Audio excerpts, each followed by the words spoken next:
Assalamualaikum warahmatullahi wabarakatuh. Yang saya hormati Bapak dosen pengampu yaitu Pak Acep Haryudin MPD. Yang saya banggakan teman-teman seperjuangan. Perkenalkan, nama saya Hasna Salsabila, NIM 23060050, kelas B1 PGSD, mata kuliah Konsep Dasar Bahasa Indonesia. Saya sebagai mahasiswa IKIP Siliwangi. Konsep Dasar Bahasa Indonesia SD. Sebelum itu, pengertian bahasa secara umum adalah sistem lambang bunyi ajaran yang digunakan untuk berkomunikasi oleh masyarakat pemakaiannya. Bahasa berasal dari bahasa Sanskerta, yaitu bahasa, artinya kapasitas khusus yang ada pada manusia untuk dapat memperoleh serta menggunakan sistem komunikasi yang kompleks, serta sebuah bahwa adalah contoh spesifik dan sistem tersebut.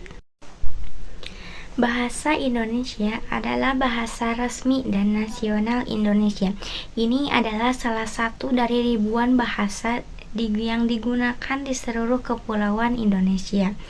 Meskipun bahasa Indonesia adalah bahasa resmi, ada berbagai ragam bahasa Indonesia yang digunakan di berbagai daerah di Indonesia.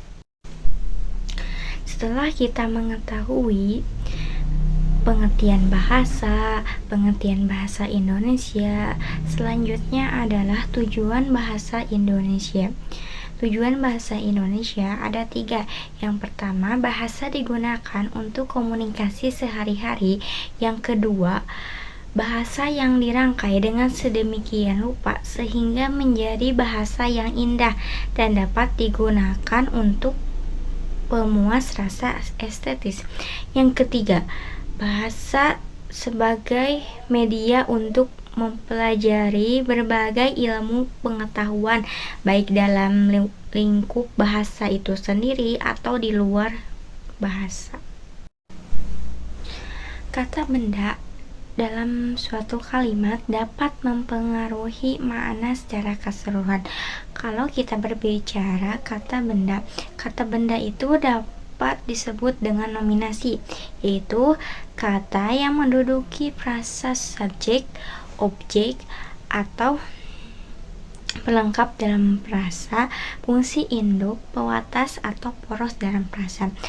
Ada 5 kata benda yang berdasarkan fungsinya, yaitu yang pertama, kata benda sebagai subjek. Contohnya, pamannya sudah bekerja seharian. Pada umumnya, subjek dapat di depan meskipun di belakang oleh keterangan seperti tiba-tiba adik jatuh ke kali. Yang kedua adalah kata benda sebagai objek. Contohnya, saya menulis cerpen. Kata benda sebagai objek terdapat di belakang kata kerja tertentu yang disebut dengan kata kerja transitif, seperti membuat, melakukan, dan lain-lain. Yang ketiga adalah kata benda sebagai pelengkap. Kata kerja yang berada di belakang kata intransitif seperti bertemu, bernama, menjadikan, merupakan, dan lain-lain tidak menduduki fungsi seperti tidak memiliki fungsi tersebut, tetapi berfungsi sebagai pelengkap. Contohnya, banyak wilayah terkena musibah. 4 adalah kata benda sebagai predikat. Dalam bahasa Indonesia, fungsi predikat tidak hanya dinyatakan kata kerja, kata benda, dan sifat pun berfungsi dengan sebagai predikat. Contohnya, tempat lahir saya Bandung. Yang kelima adalah kata benda sebagai induk frasa. bagian inti yang menandai frasa yang bersangkutan. Contohnya seperti surat edaran. Strategi yang dapat dilakukan siswa untuk mengatasi kesulitan dalam memahami makna. Contohnya kita dapat mengenalkan kepada anak-anak yaitu kamus, penggunaan kamus, karena kamus adalah buku acuan yang digunakan yaitu untuk membantu kita menemukan kosakata baru atau penjelasan, ejaan, pelafalan contohnya dalam sebuah kalimat, karena kamus ini dapat merangsang kata bahasa anak, baik itu dalam bahasa sendiri ataupun bahasa yang lain. Dalam halamannya misalkan si anak dapat mengetahui kosakata baru, itu dapat mengetahui kosakata yang dalam pembenaran kata. Kita coba untuk membantu belajar lewat buku kamus, kita bisa terapkan kepada anak-anak yaitu pertama kata yang ingin dicari maknanya.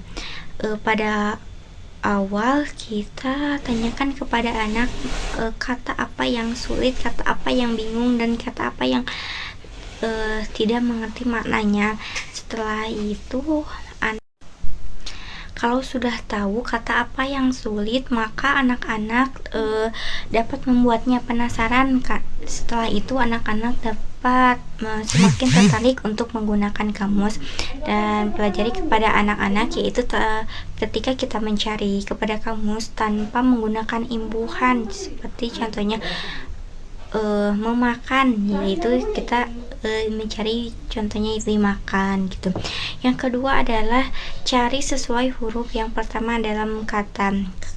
Ajarkan kepada anak yaitu dengan cari menggunakan huruf kata pertama, misalkan makan yaitu dengan m. Yang ketiga adalah temukan kata dengan membaca secara cepat. Ajarkan kepada si anak yaitu membaca secara cepat, yaitu misalkan si anak ingin mencari dalam kamus itu lari, ajarkan kepada anak yaitu dengan kata pertama misalkan L, setelah itu tidak ada kata kedua yaitu A, yaitu kalau tidak ada yaitu kata yang ketiga yaitu R, dan kata yang keempat yaitu I. Yang selanjutnya pahami kata tersebut sesuai penjelasannya.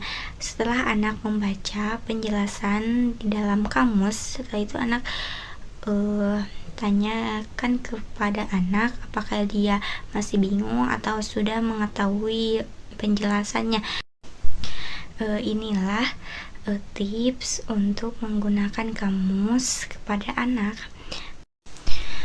Siswa dapat menyusun kalimat yang tepat dan terpadu dalam menggunakan kata hubung. Konjungsi merupakan kata-kata yang digunakan untuk menghubungkan kalimat, klausa, dan frasa.